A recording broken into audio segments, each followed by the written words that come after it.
Hello friends, family, and other creatures of the mountains. It's me, the goat, Billy.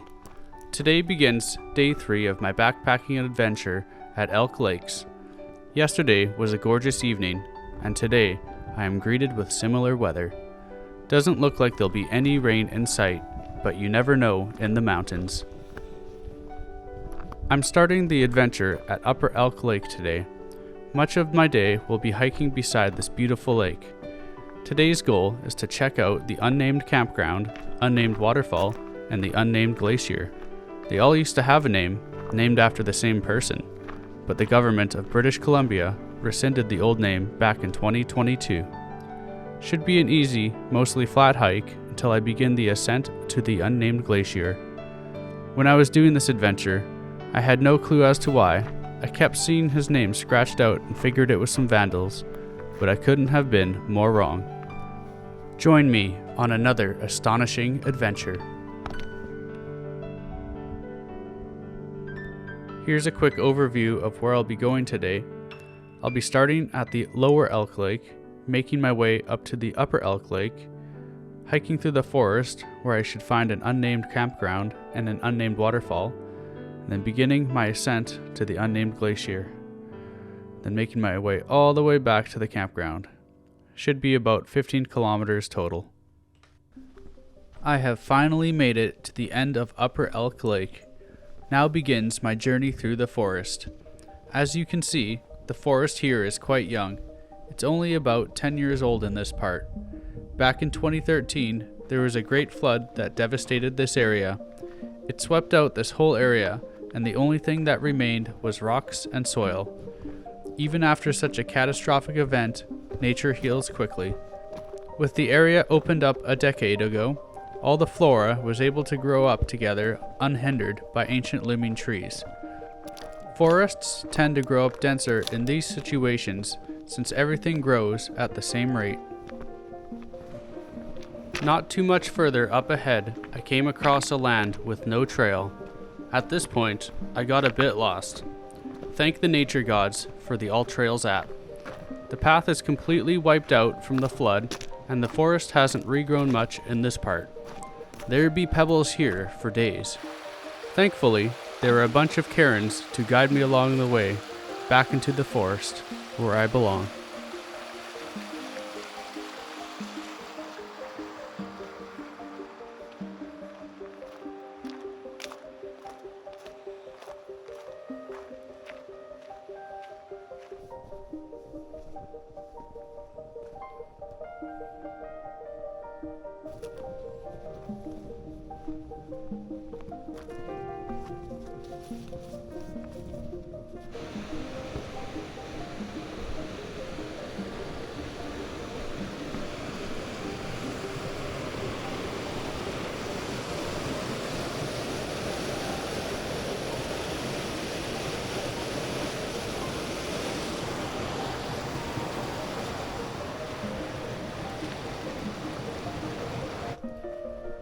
After a brief journey through the forest, I was greeted with a decrepit shack and a sign that had a chiseled out name beside the waterfall.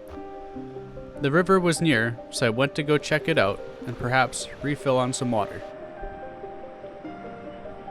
Did you see the creature lurking by the river? At first, I thought I found a tiny bear, and to be candid, got a little spooked because seeing a baby bear usually means Mama Bear is nearby. After a couple of seconds, I thought perhaps it was an overgrown beaver. I wasn't quite sure what it was until I pulled out the zoom lens. What I witnessed was a beauty of a creature. Look at this wonderful porcupine.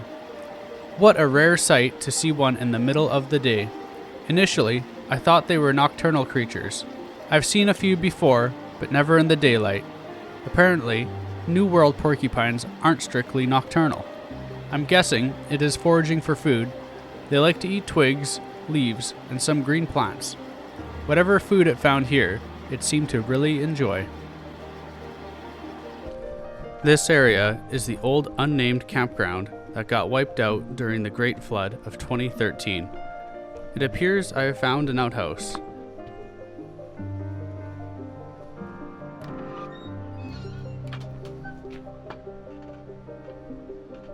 Upon further inspection, it seems as if the porcupine has been busy gnawing this abandoned structure. There's not much else here other than old washed up junk.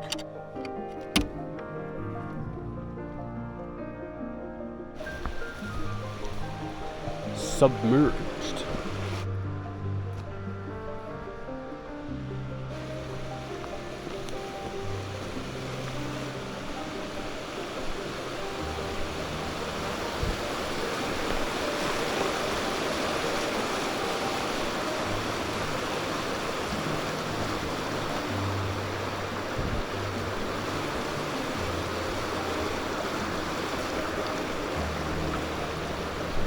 In this area, there are tons of towering, wild, white flowering plants.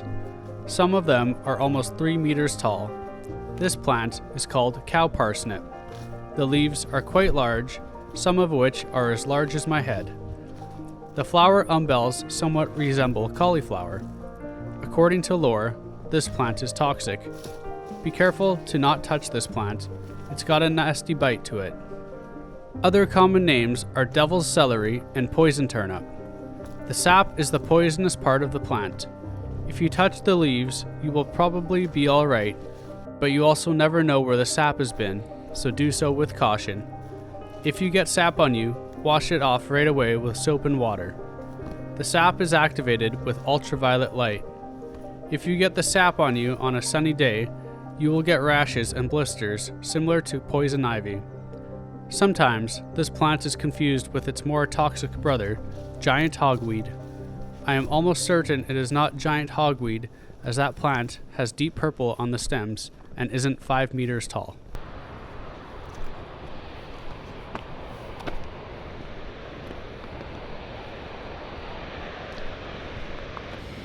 After a good 10-kilometer hike, it's time to stop for a snack. While enjoying the waterfall scenery, I was stopped by the chipmunk authorities. They tend to do random backpack searches.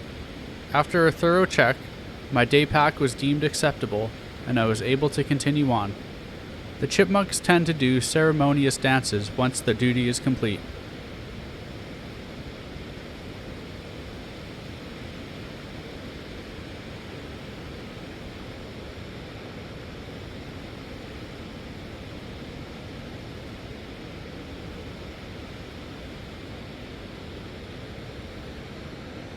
See you next time, little fellow.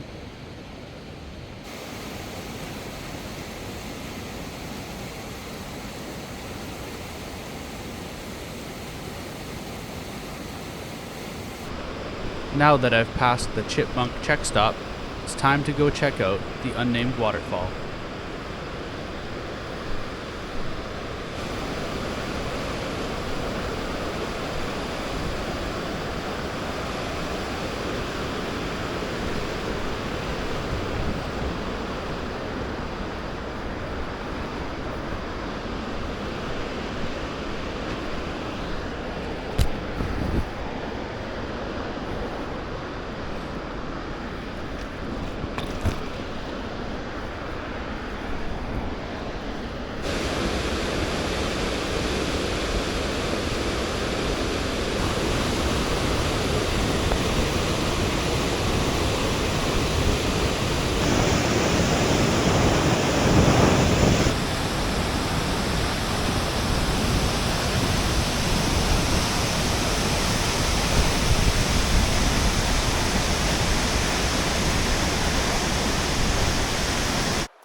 So this will be it. I begin my ascent to the unnamed glacier. It's only about a kilometer from the sign, but it is one of the toughest kilometers I have ever done. The grade is quite extreme. I was crawling up in some areas. I didn't get much footage of how steep it is. Instead, I kept turning around to check out how beautiful the mountains were behind me.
hidey hole.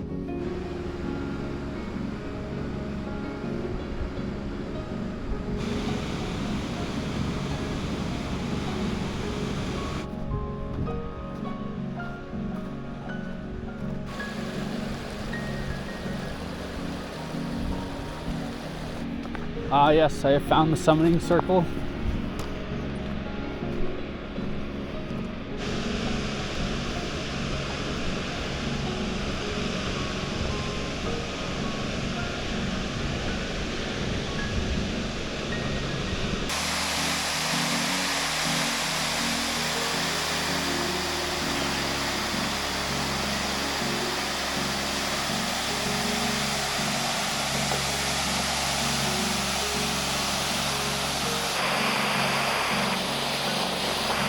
Well,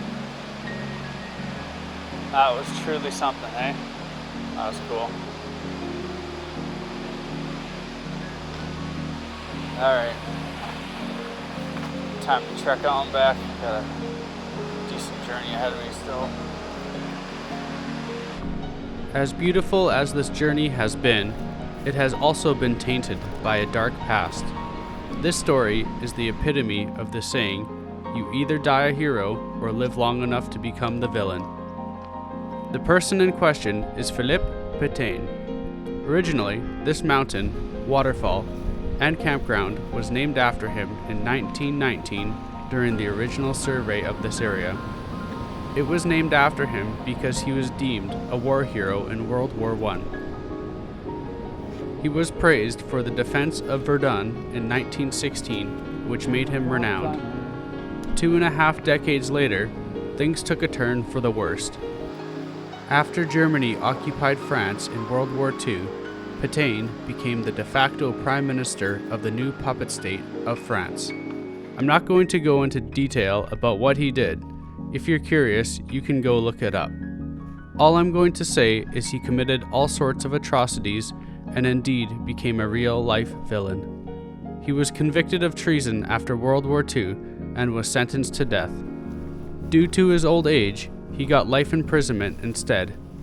If I ever come back here and see his name on the signs like I saw when I recorded this, I will help delete his name. I had no idea about the history of this place before coming here. I just wanted to go for a spectacular backpacking trip and hike. Now you know the tale of the unnamed lands that I am journeying in and why people have taken it upon themselves to delete his name.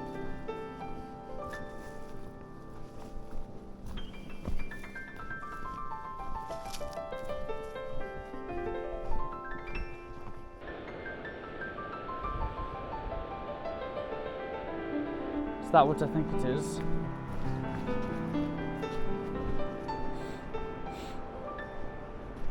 It is. Oh, I made it.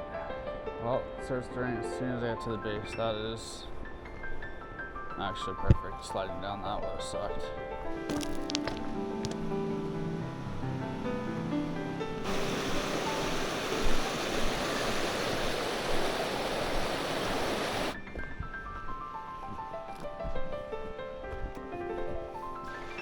I went to go check to see if our porcupine friend was still there. Seems like he has moved on for today.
About halfway across Upper Elk Lake, it started to rain quite heavily.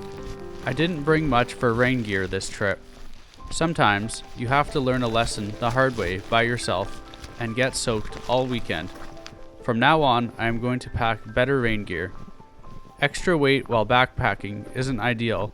However, being drenched and having a suppressed morale is much worse than saving a kilogram or two. Definitely won't make that mistake again.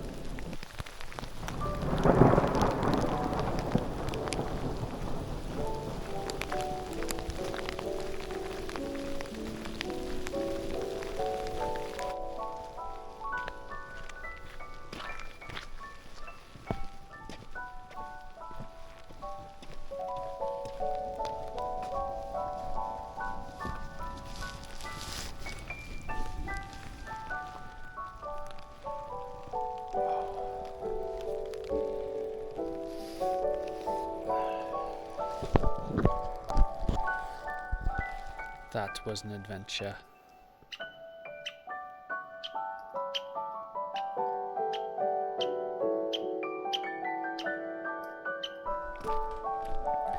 I decided to pack up today and head home.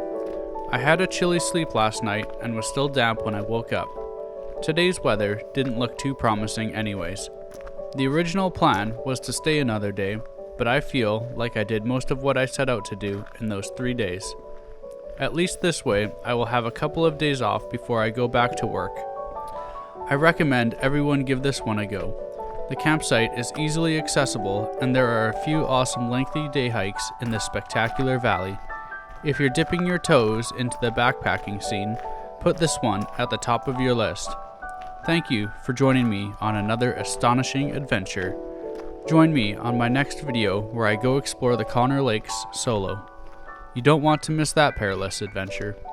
See you all next time. Hope you all have a great day. Bye for now.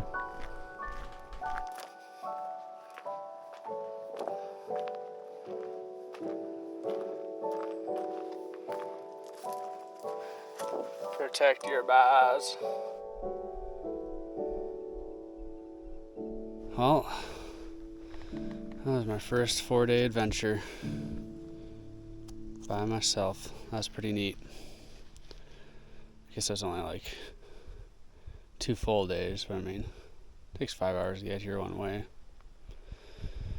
Sweet, man. Well, glad I did it.